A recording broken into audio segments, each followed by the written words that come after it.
Assalamualaikum warahmatullahi wabarakatuh. Hai semuanya, saya Nikmatul Khairiyah dari Prodi PAI kelas 2C dengan NIM 932108220 dan nomor absen 07. Untuk memenuhi tugas akhir semester 2 ini dengan mata kuliah perkembangan peserta didik dengan dosen pembimbing Bu Nila Zaimatu Septiana, Magister Pendidikan. Di sini saya akan menjelaskan tentang perkembangan masa kanak-kanak awal sampai perkembangan masa dewasa awal. Disimak ya. Pembahasan pertama yakni tentang konsep dasar perkembangan. Apa sih yang dimaksud dengan perkembangan? Perkembangan merupakan pola perubahan yang dimulai pada masa pembuahan dan berlangsung seumur hidup, seperti perkembangan kognitif, emosi, psikososial, moral, dan lain-lain yang bersifat kualitatif. Perkembangan juga bersifat progresif dan berkesinambungan. Sedangkan pertumbuhan adalah pertambahan kenaikan dalam ukuran bagian-bagian tubuh atau dari organisme sebagai suatu keseluruhan, seperti tinggi badan, berat badan, dan lain-lain yang bersifat meningkat, menetap, dan mengalami kemunduran seiring bertambahnya usia. Kemudian kematangan atau maturation merupakan hasil dari proses pertumbuhan dan perkembangan. Kematangan fisik mulai terjadi pada masa pubertas. Kematangan tidak dipengaruhi oleh pengalaman karena merupakan unsur genetik. Kemudian faktor-faktor perkembangan. Faktor yang pertama yakni faktor internal, antara lain bakat, sifat-sifat keturunan atau hereditas, dorongan, dan insting. Faktor yang kedua yakni faktor eksternal, yakni nutrisi atau makanan, iklim, kebudayaan, ekonomi, dan kedudukan anak dalam keluarga. Faktor yang terakhir yakni faktor umum, yakni intelijensi, jenis kelamin, kelenjar gondok, kesehatan, dan ras. Pembahasan selanjutnya yakni teori dan tahap perkembangan. Teori yang pertama yakni teori psikoanalistik dari Sigmund Freud. Di bawah ini terdapat penjelasan tentang teori perkembangan psikoseksual. Pada usia lahir sampai 1,5 tahun, tahap psikoseksual oral, fokus perasaan senang pada mulut dan bibir, karakteristik perilaku, mencari stimulasi oral, menghisap meski tidak lapar. Pada usia 1,5 sampai 3 tahun, tahap psikoseksual anal, fokus perasaan senang pada rektum, dan karakteristik perilaku menikmati saat mengeluarkan dan menahan fases. Kemudian usia 3 sampai 5 tahun, tahap psikoseksual palik, fokus perasaan senang genital, karakteristik perilaku tertarik genital, jatuh cinta pada orang tua dengan jenis kelamin berbeda. Pada usia 6 sampai 12 tahun, tahap psikoseksual latens, fokus perasaan senang tidak ada, karakteristik perilaku, mengembangkan kecakapan sosial dan intelektual. Kemudian pada usia lebih dari 12 tahun, tahap psikoseksual genital, fokus perasaan senang genital, karakteristik perilaku, membangun hubungan dengan lawan jenis. Teori yang kedua yakni teori etologi dari Konrad Lorenz. Etologi merupakan ilmu yang mempelajari tentang perilaku bawaan atau alami manusia yang disebut innate behavior. Etologi menekankan aspek biologis. Dan teori yang ketiga yakni teori ekologi dari Bronfman Bennett. Teori ekologi menekankan faktor lingkungan yang berpengaruh terhadap perkembangan individu. Pembahasan selanjutnya yakni tentang tahap-tahap perkembangan. Tahap perkembangan yang pertama yakni tahap perkembangan kognitif Piaget. Yang pertama yakni tahap sensori motor pada usia 0 sampai 2 tahun. Anak memiliki pemahaman tentang dunia terbentuk melalui pengalaman sensorik dan motorik atau tindakan fisik. Yang kedua yakni tahap praoperasional pada usia 2 sampai 7 tahun. Anak mempresentasikan dunia dalam bentuk kata-kata dan gambar atau simbolis. Tahap yang ketiga yakni tahap konkret operasional pada usia 7 sampai 11 tahun. Anak dapat berpikir secara logis dan konkret. Kemudian tahap yang terakhir yakni tahap formal operasional pada usia 11 tahun ke atas. Remaja sudah bisa berpikir abstrak, logis, dan idealis. Tahap yang kedua yakni tahap perkembangan perilaku dari B.F. Skinner. Perilaku yang diikuti oleh stimulus yang bermanfaat lebih cenderung terulang, sedangkan perilaku yang diikuti oleh stimulus yang sifatnya menghukum cenderung tidak berulang. Misalnya, ketika orang dewasa tersenyum pada seorang anak yang telah melakukan sesuatu, maka anak itu kemungkinan akan mengulangi perilaku tersebut. Berbeda ketika orang dewasa tersebut tidak mempedulikannya. Tahap perkembangan yang ketiga yakni tahap perkembangan psikososial dari Erikson. Pada urutan pertama yakni tahun pertama, kedua 1-3 tahun, ketiga prasekolah, keempat sekitar usia SD, kelima masa remaja, keenam dewasa awal, ketujuh dewasa pertengahan, dan yang terakhir dewasa akhir. Tahap yang keempat yakni tahap perkembangan moral dari Kohlberg. Pada tahap ini terbagi menjadi 3 tingkatan. Tingkat yang pertama yakni prakonvensional sekitar usia 4-10 tahun. Pada prakonvensional ini terbagi menjadi 2 yakni orientasi kepatuhan dan hukuman, kemudian orientasi kepentingan pribadi. Pada tingkat kedua yakni konvensional sekitar 10-13 tahun. Pada konvensional ini terbagi lagi menjadi 2, yakni orientasi keserasian interpersonal dan konformitas, kemudian orientasi otoritas dan pemeliharaan. Pada tingkat yang terakhir, yakni pasca konvensional pada usia 13 tahun ke atas, terbagi lagi menjadi 2, yakni orientasi hukum dan legalitas, kemudian prinsip etika universal. Pembahasan selanjutnya yakni perkembangan masa kanak-kanak awal atau usia prasekolah. Yang pertama, masa pranatal hingga masa kanak-kanak. Masa pranatal dimulai sejak masa pembuahan hingga kelahiran. Masa invasi dimulai sejak masa kelahiran hingga masa-masa anak belajar berjalan atau toddlerhood. Kemudian masa kanak-kanak dimulai sejak masa toddler hingga remaja. Yang kedua, yakni perkembangan otak. Perkembangan otak menghasilkan neurons. Puncaknya sekitar 28 miliar pada usia 7 bulan. Neuron pada saat lahir 23 miliar. Sebaran neuron terbesar ada pada frontal lobe yang memungkinkan individu untuk berpikir rasional. Yang ketiga, yakni perkembangan fisik dan kognitif masa kanak-kanak awal.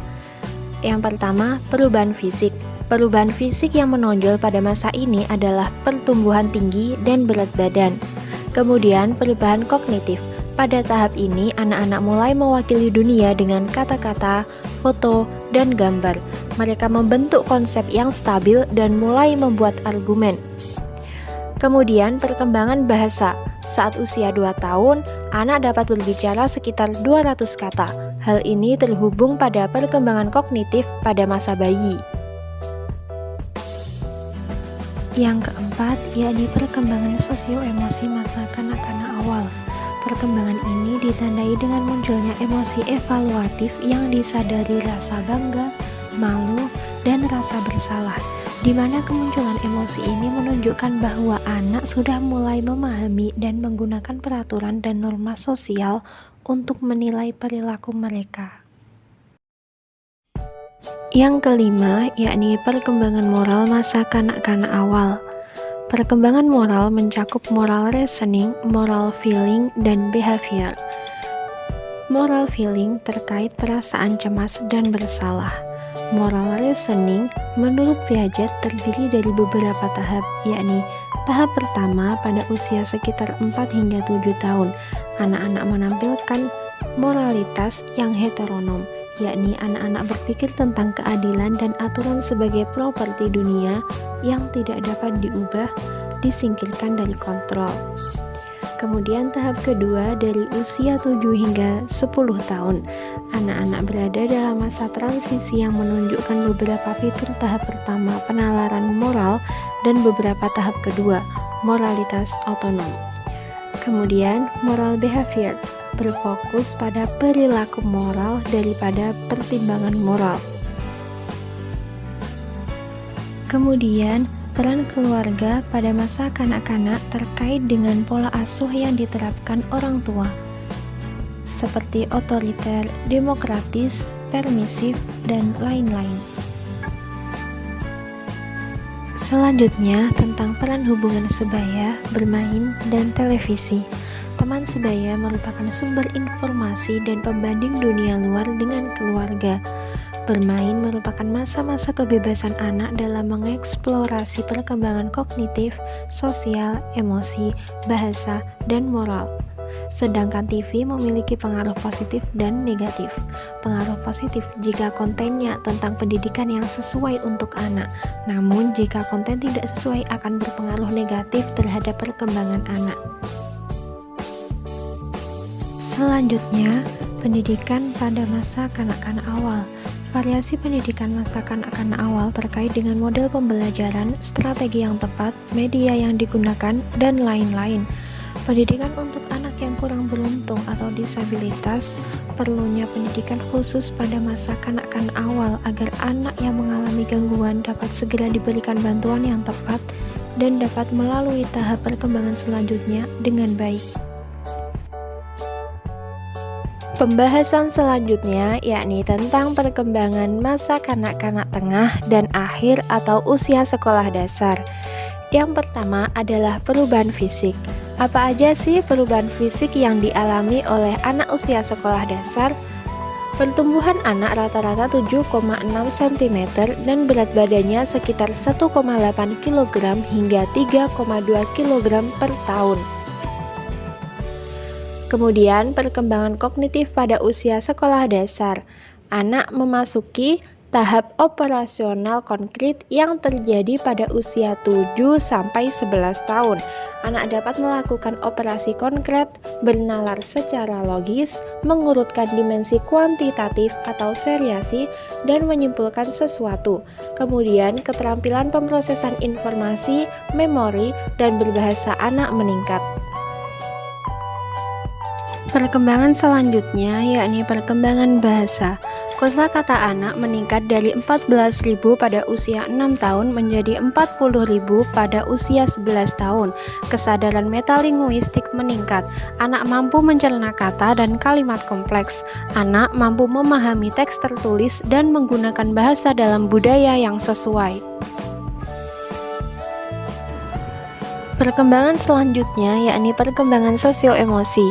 Anak mulai dapat menggambarkan karakter psikologis dan aspek sosial mereka. Anak juga mulai mengenal perbandingan sosial, mengembangkan diri dengan orang lain. Perkembangan selanjutnya yakni perkembangan moral. Anak di bawah 10 tahun memiliki moral heteronom atau faktor eksternal pertimbangan moral, dan pada usia 10 tahun anak masuk pada moralitas otonom atau faktor internal pertimbangan moral. Selanjutnya, peran keluarga, sekolah, dan teman sebaya untuk anak usia sekolah dasar adalah keluarga sebagai pendukung pendidikan, mendorong anak berprestasi, dan bersosialisasi. Sedangkan sekolah untuk belajar bersosial, mengadopsi standar, dan membentuk rasa percaya diri. Peran teman sebaya adalah sebagai tempat belajar berinteraksi positif dan penyelesaian konflik. Selanjutnya, permasalahan masa kanak-kanak tengah dan akhir terkait dengan adaptasi sosial, akademik, dan pengembangan diri. Sedangkan pendidikan yang sesuai untuk masa kanak-kanak tengah dan akhir yakni dapat mengembangkan karakter, potensi, dan sosial anak. Pembahasan selanjutnya yakni tentang perkembangan masa remaja. Awal masa remaja ditandai dengan adanya pubertas. Apa saja ciri-ciri masa pubertas?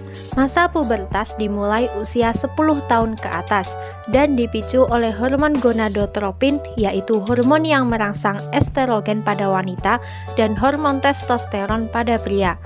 Kemudian perubahan fisik pada wanita, misalnya mulai menstruasi, tumbuh payudara, tumbuh rambut di sekitar organ intim kewanitaan, di sekitar ketiak, tinggi dan berat badan meningkat, panggul mulai membesar, muncul jerawat, dan sebagainya.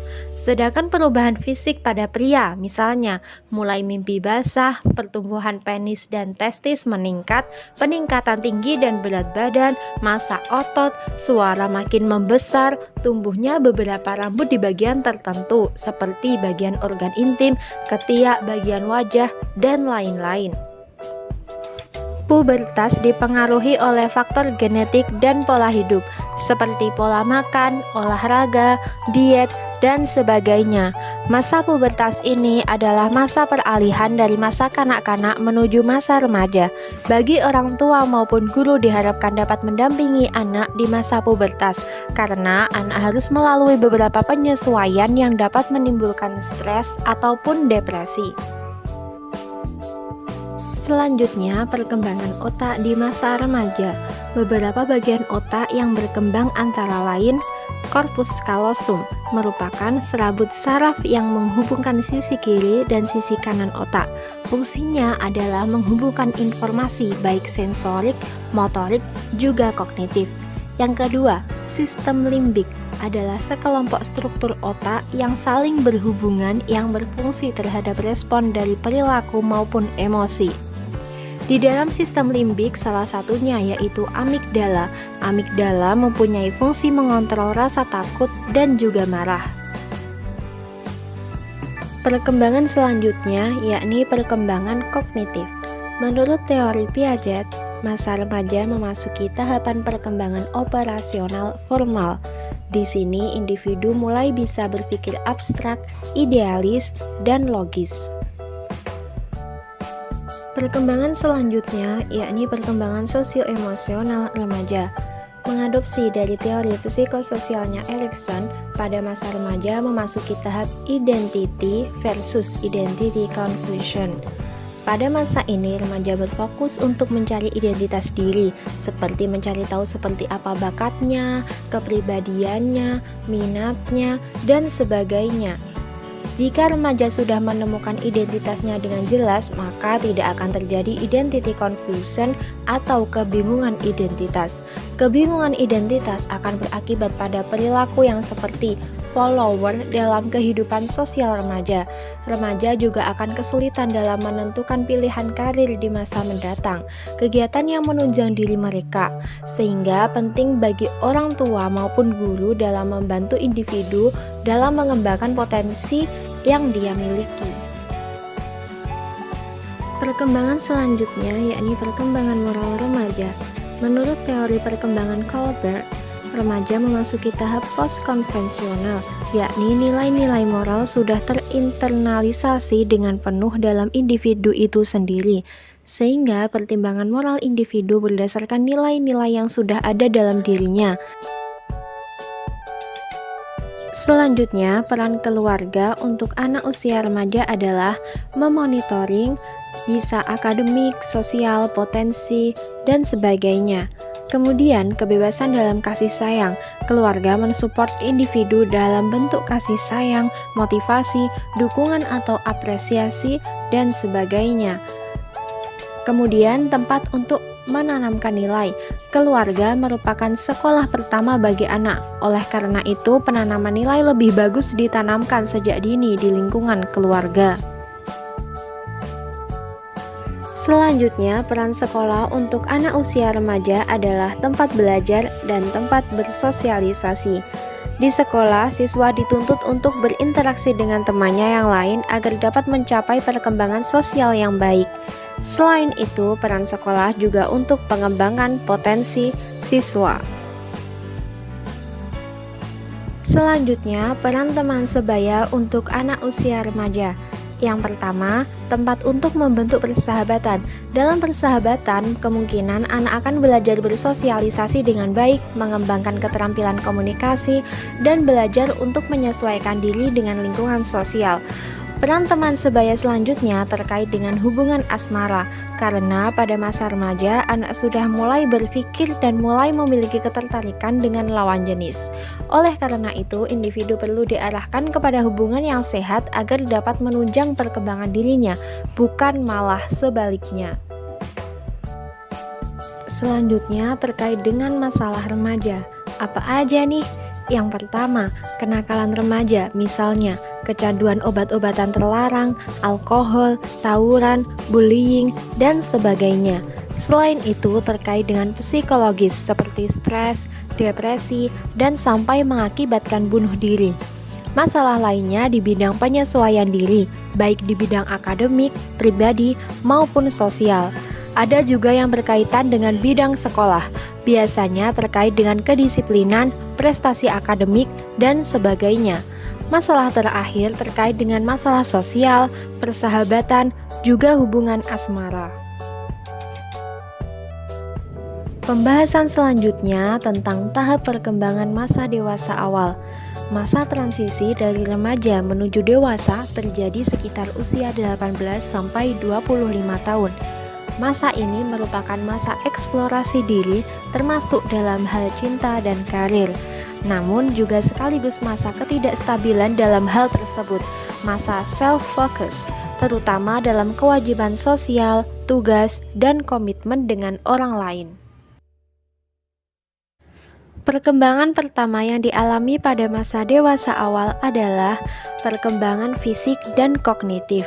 Puncak level performansi fisik seseorang pada usia 30 dan seringkali terjadi pada usia 19 sampai 26 tahun. Masalah fisik pada masa dewasa awal antara lain obesitas, gangguan pola makan, dan lain-lain. Masa ini seseorang sudah mulai aktif secara seksual dan siap memasuki jenjang pernikahan.